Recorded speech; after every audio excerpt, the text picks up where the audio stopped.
Welcome, Gus. Digital Noir Presents live at SouthStart. Great. How's SouthStart been for you so far?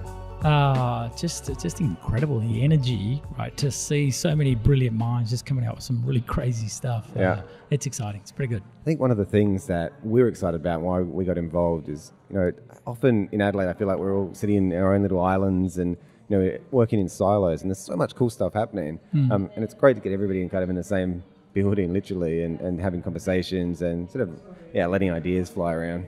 Yeah, I think so. And what I find in traveling around the country, including New Zealand, is sometimes this scarcity of opportunity creates the most innovative solutions. Okay.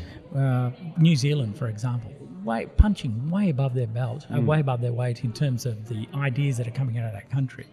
And just doing a bit of a walk around the room here and talking to some of the people in Adelaide, I think I'm seeing some of that, right? It's just this idea of, we've got to be better, we've got to be more creative because we're going to combat those big eastern city people.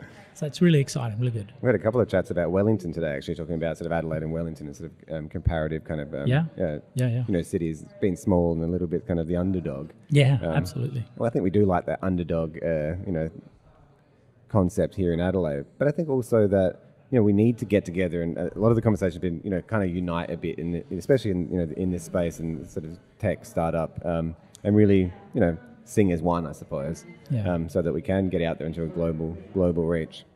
Yeah, I think that's a really good point. There's a little bit of magic that everybody holds in what they're doing, and there should be no fear with sharing that, because sometimes when you give a little bit of that magic, you get a lot back, because a lot of people have bits of the puzzle that are going to help you go from startup to unicorn, billion-dollar company. And on a micro level, as a business owner, like I felt, there's so many things that I've had to learn the hard way, that if I earlier on had been able to sit down with fellow business owners and just have a chat, simple things like around accounting or business structures or HR, whatever it is. But if you just had some conversations, everybody can sort of buoy each other up, right? Yeah. I think that's a great idea. Look, we shouldn't fear sharing our ideas, because there's one thing that people can never take away from you is your passion for what you're doing. And most startups sort of funnel that passion into a very specific idea and just drive it every single day.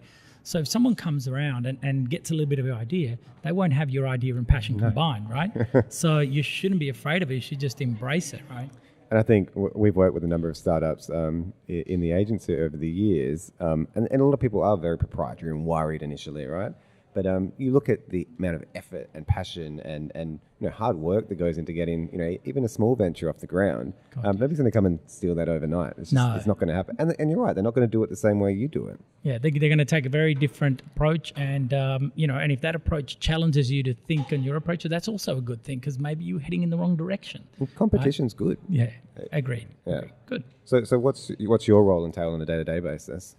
So I think my role is about really taking out a message around AI and how it can augment the way that we do things, how it can improve our lives and help us move to higher value activities. And when I talked about that in my presentation today, we refer to AI as augmented rather than artificial intelligence. Humans are humans, and what we have is creativity and imagination. We have the ability to discern between right and wrong and to dream and imagine. I hope and I believe that will never get there. I mean, who knows, right? Maybe, hopefully not in my lifestyle, not in my life anyway. So my job is to go and talk about this and meet customers and help them understand how they derive value from AI, how they can use AI to improve the way that they delight their customers and create better experiences.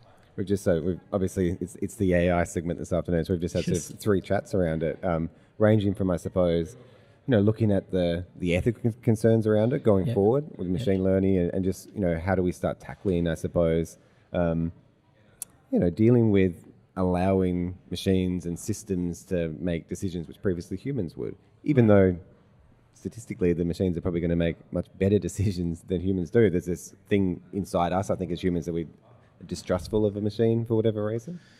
Yeah, I think so a couple of points there. First of all, are machines going to make better decisions than us? I think that not always, right? At least today, they make better decisions where It requires a vast amount of data crunching Processing. and processing.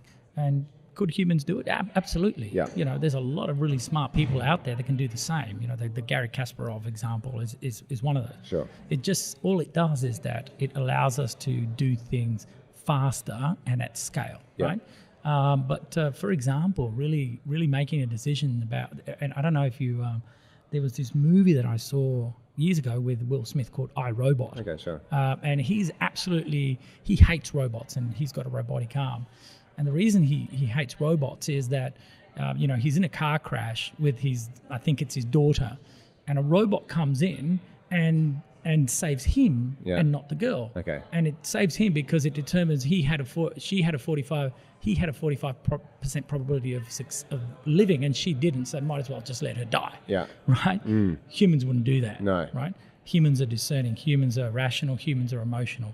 You know, trillions of synaptic connections. It's going to take a long time before we get there. And I think you touched on it earlier, but looking forward in the future, it's not necessarily a bad thing that machines can take off some of the work that humans do currently do, but hopefully putting us in a position where we can take more creative paths and use the part of humanity that machines are never going to have. Right. It's the art, right? And when the great painters of our past, when they created things out of inspiration, not out of mathematics or logic or theory. It just came to them. Right? That's almost holy, right? I'm not trying to make this religious, but it's hard to conceive. Well, inspiration comes. I'm reading Walter Isaacson's biography of Leonardo da Vinci at the moment. Right. Really, really interesting book. Yeah. But Leonardo, when he was commissioned to paint the Last Supper. So he ended up taking, I think, a year longer than he was supposed to, and the I can't remember, the guy from the Medici family brought him in and said, why is this taking so long? And he's like, you can't rush what I do. Sometimes I want to come in and I'll paint. I'm not a laborer. This is a work of creation. Some days I have the inspiration, some days I don't. Yeah, and that's how it's going to work. Spot on. And look, I think your other point is, will computers replace humans? And it's a question of ethics. And I think organisations need to take a leading stance around the principles surrounding AI. There's no doubt that there is immense room for growth still in what AI will be able to do and what sort of functions of humans that they'll replace. But we need to put principles and ethics ahead of this. And this is why I like to think of it as augmenting intelligence, not artificial intelligence, right? Okay. So we need to draw some boundaries so that we still remain humans, right? And where do you think that comes from? On a personal level, on a corporate level, on a government level? Like who's calling those shots? Yeah. I think, I'm speaking for myself, probably not as a representative of IBM at this point, but I think it needs to come from an individual level first. You need to believe it and own it, and represent that in everything that you do. But I think there is a corporate responsibility around this, and certainly I think IBM does a really great job around making sure we put people before dollars in terms of the ethics of developing AI. Sure. And you'll see that the endeavours around really trying to solve really complex life-saving problems such as cancer or cataracts and these sorts of, and there's some really, really amazing areas where this has been applied. But the idea or the principles are never about how can I get rid of you. Yeah, no. Sure. How can I replace you? No. It's how do I make your life easier? How do I make your existence better on this planet? How do I improve our life? Right. I think there's kind of principles that need to drive and need to come from the individual, the enterprise, and certainly at some point the government might have a role to play. And I dare to say, I hope not. But anyway, I think health's obviously a great place to look at where augmented intelligence can come in and really make huge leaps for humanity. What other areas are you looking at if, say, AI coming in and assisting? Well, look, I look at, and my focus and what I do as a day job, you asked me at the beginning, is I help businesses, right? So I'm not fortunate enough to be involved in the sort of the real life-changing aspects of, around health and these sorts of areas, which I think are absolutely phenomenal. Yeah. I help businesses to make their job easier. So I help marketers by taking away the sort of the mundane, the repetitive stuff, Yep. and actually deliver better customer experiences, right? So, Yeah. so the interesting things that I'm doing is around driving the rapid move to voice and different forms of communication. Yep. I said in my speech, kind of by 2022, the idea that 50% of our browsing will actually not be on a screen, right? Nice. It reminds me of I've got a 15-year-old daughter, and she said to me the other day, "Dad, you didn't have internet when you were my age?" I said, "No, darling. How did you live? Yeah. Like, how did you do stuff?" I said, let me really boil your noodle. We didn't have mobile phones. She said, "What?" That's crazy, right? And I reckon we're not that far away. It might be my daughter generation where they're going to say, well, I might say, "Can you just type that into the browser?" What's type? Why do you need to what's that about? Don't you just speak and things happen? We were talking before about 4-year-olds having conversations with Alexa, without really thinking I'm having a conversation with a machine. Right.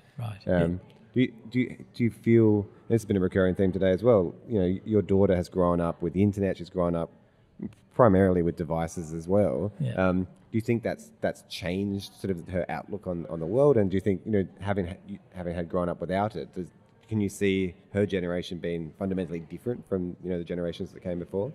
I don't think so. Again, this is just a very personal view. I think that sort of fundamental changes in the human psyche persona take generations. Yeah. They don't, and I mean hundreds of generations. They don't happen from one generation to the next.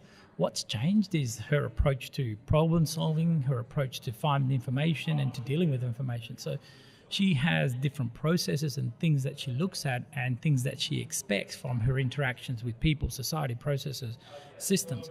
But intrinsically, she's still a human just like me that has feelings and emotions and discerns right and wrong and dreams, right? So I don't think it's changed. It's just changed the people. It's just changed the way we do a few things. And I think that there's this, the generations that grew up without, this connectivity are probably just clinging to something that, that they had. But, the future's a different place, right? Yeah. And the future's, going to be connected, and it's going to be, I agree, I think that voice is definitely, the future. But then, as soon as something's integrated, it's going to feel very cumbersome to go and have to, type something out. Yeah. Oh, God, what do you mean I have to type? I mean, I think if voice worked better now, I would use it primarily. Things like, especially like in the car, or even turning on the oven. Like, why would I have to manually focus it? 200 degrees, 40 minutes. Yeah, that would be fantastic. It'd be fantastic. And look, you know what I find really, really cool about this is that sometimes these innovations are coming out of necessity. So, the National Disability Insurance Scheme spends a lot of money on developing technologies to help people with disabilities have a great life. So imagine someone that doesn't have arms. How do they type? And being able to voice and communicate in that way is fantastic, right? So there's these innovations that are being created out of making other people's lives great, but then you can see them sort of being adapted in the mainstream as well, yeah, right? Sure. As you said. Whereabouts are you based? I think I'm based in Sydney. On the road a fair bit. On the road, definitely. Do you get down to Adelaide much, or? Yeah. Adelaide is cool. Like I said, there's a lot of great ideas happening here. We've got a number of customers here, and there's some really exciting companies. So I probably come here maybe once a month. Yeah, nice. Are you hanging around for the rest of the conference, or? Yeah, we've got a dinner tonight Nice. with some of the people from the event, and we'll just be having a little keynote speech, and then just enjoy and just mingle and get the sense of what's really the buzz around Adelaide and what's next. Get to enjoy a little bit of Peel Street. Yeah. Apparently everybody's going to Peel Street. It's going to be packed. Yeah, it's going to be good fun. Oh, thanks so much for taking the time to have a chat with us. Absolute pleasure. Really appreciate it. All right, great. Take Cheers, care. mate. Bye.